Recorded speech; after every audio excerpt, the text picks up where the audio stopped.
और हमें 21 जून 2023 को वो डेफिनेशन प्राप्त हुई। सर, दो छोटी सी हमारी रिक्वेस्ट है। मैं आप सबकी तरफ से सर से प्रार्थना करना चाहूंगा। सबसे पहले मैं डायरेक्ट सेलिंग के बारे में थोड़ी सी अपनी एक परिभाषा देना चाहूंगा कि सर, ये जो हमारी डायरेक्ट सेलिंग इंडस्ट्री है, प्रैक्टिकली सेलिंग का बिजनेस नहीं है, शेयरिंग का बिजनेस है। यहाँ पर जो लोग काम करते हैं सर, वो ओल्ड एज भी होते हैं, यंगस्टर्स भी होते हैं, वुमेन्स भी होती है, मेंस भी होते हैं, लिटरेट भी होते हैं और लिटरेट भी होते हैं, और सभी लोग यहाँ पर काम कर एक part time income, full time और पार्ट टाइम दोनों तरह से करते हैं। कुछ लोग कंज्यूमर ही बन जाते हैं, कुछ लोग नहीं भी करते। और सर, यहाँ पर कोई भी व्यक्ति एक अपना नेटवर्क डेवलप करके, एक रेम्युनेशन प्राप्त करके अपना भविष्य, अपना जीवन यापन करता है। तो सर, ये जो इंडस्ट्री है यहाँ पर, अगर कोई मतलब ऐसा नहीं है कि यहाँ पर लिटरेट ही आएगा। अगर कोई भी यहाँ पर कामयाब है तो वो सेलिंग नहीं करना जानता, वो BBA MBA मार्केटिंग नहीं है, और वो प्रोडक्ट शेयरिंग करना जानता है। तो हमारी इंडस्ट्री में जो प्रोडक्ट है सर, वो सबसे मेजर फैक्टर है। अगर उसकी क्वालिटी है तो व्यक्ति लेता है, उसको शेयर करता है, और शेयरिंग करते करते एक नेटवर्क डेवलप हो जाता है और उसको रेम्युनेशन आने लगता है, जिससे वो एक अपना अच्छा भविष्य बना लेता है। तो इसी में सर, हमारी आपने एक बहुत अच्छे हमें रूल दिए सर, हम बहुत अप्रिशिएट करते हैं। लेकिन एक छोटा सा अमेंडमेंट हम चाहेंगे सर, आपसे प्रार्थना कर रहे हैं कि रूल 3 के सब रूल 1 में क्लोज डी में जो डेफिनेशन है सर डायरेक्ट सेलिंग एंटिटी की, ये मैं आपको प्रार्थना पत्र बाद में दे दूंगा सर। इसमें थोड़ा सा अगर क्लियरिटी आ जाएगी सर, तो इजीएस्ट हो जाएगा हमें इथिकल डायरेक्ट सेलिंग की तरफ से कदम बढ़ाने के लिए।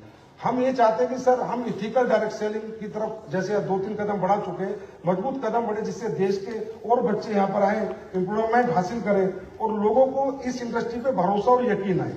और सर, एक छोटा सा हमारा एक रिक्वेस्ट और है आपसे कि सर, हमारी इंडस्ट्री में 2016 में जब गाइडलाइंस आई तो पिरामिड का उल्लेख जरूर किया जाता है। तो पिरामिड का उल्लेख किया गया डायरेक्ट सेलिंग की गाइडलाइंस में, लेकिन सर फिर वो डिफाइन कर दिया गया कि ये प्रोडक्ट बेस पे लागू नहीं।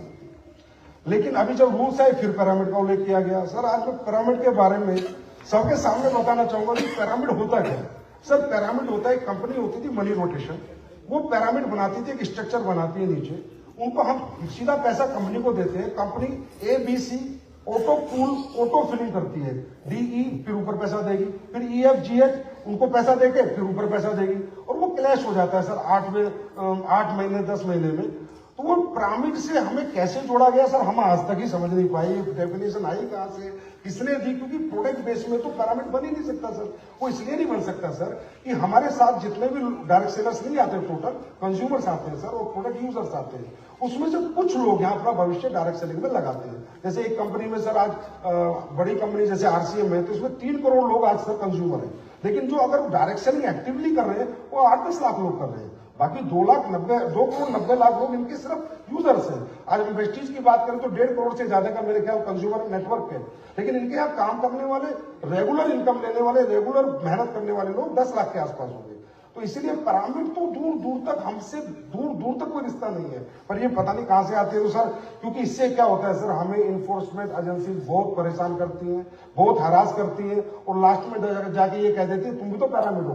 क्योंकि सर, हमारा सिंगल लेयर नेटवर्क बन ही नहीं सकता, हमारा तो मल्टी लेयर ही बनता है।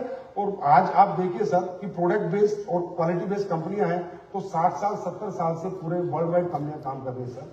पिरामिड कहाँ 60-70 6 महीने नहीं टिकते।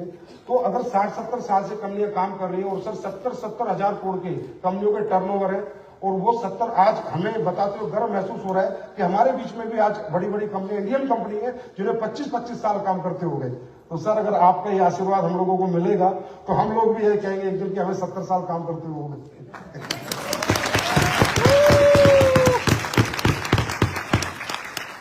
तो सर, ये प्रार्थना हमारी आपसे है सर, और ये प्रार्थना हमारी, मुझे पता है सर, आप जरूर पूरी करते हैं। जो भी हमने आपसे मांगा है, आपने हमेशा स्वीकार किया है।